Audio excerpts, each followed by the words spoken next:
Don't forget to subscribe.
Natapos na ang ating chocolate ganache. Sintayin muna natin after 10 minutes. Tapos imimix natin siya using mixer. So ito muna ang ginagawa ko. Naglalagay ako ng money sa 10 by 16 na cellophane, yung pang ice water. Ito yung gagamitin natin.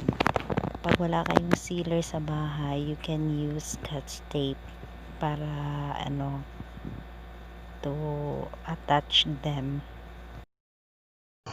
So tapos na siya, guys. Ito na, nagawa na natin. Okay, i-seal lang natin siya, tapos ganito lang. Okay, yan, we're done.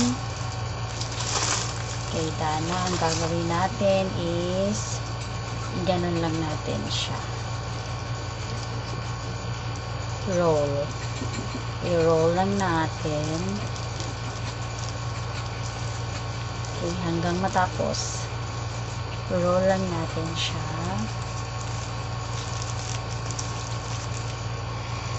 It's all done. Here. Ito na, guys. Ilalagay na natin to sa cake. So, ito na ang ating cake, guys. Hindi ko na na-film kung paano ko nilagay yung chocolate ganache sa ating cake. Basta nilagay ko na siya, kaya nagkagano na siya. Tsaka, nag-mold ako into circle using circle bowl. Kasi kanina nasa isang tray siya. So, ginawa ko, minomold ko siya into circle using circle bowl para maging circle siya.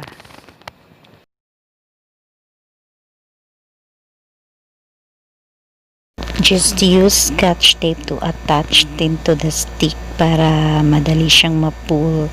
I'm so excited, guys. Sana successful to. First time ko kasi itong ginagawa, and hopefully ma-surprise yung sister-in-law ko. At sana masiyahan siya sa ginawa kong surprise.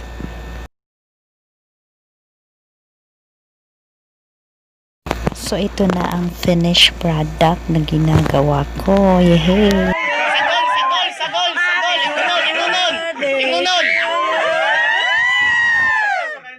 Sige, taas na te, promise te. Happy birthday to you. Happy birthday to you. Happy birthday, happy birthday. Happy birthday to you. Sige pa. Happy birthday to you. Happy birthday to you. Di naman namatay yun.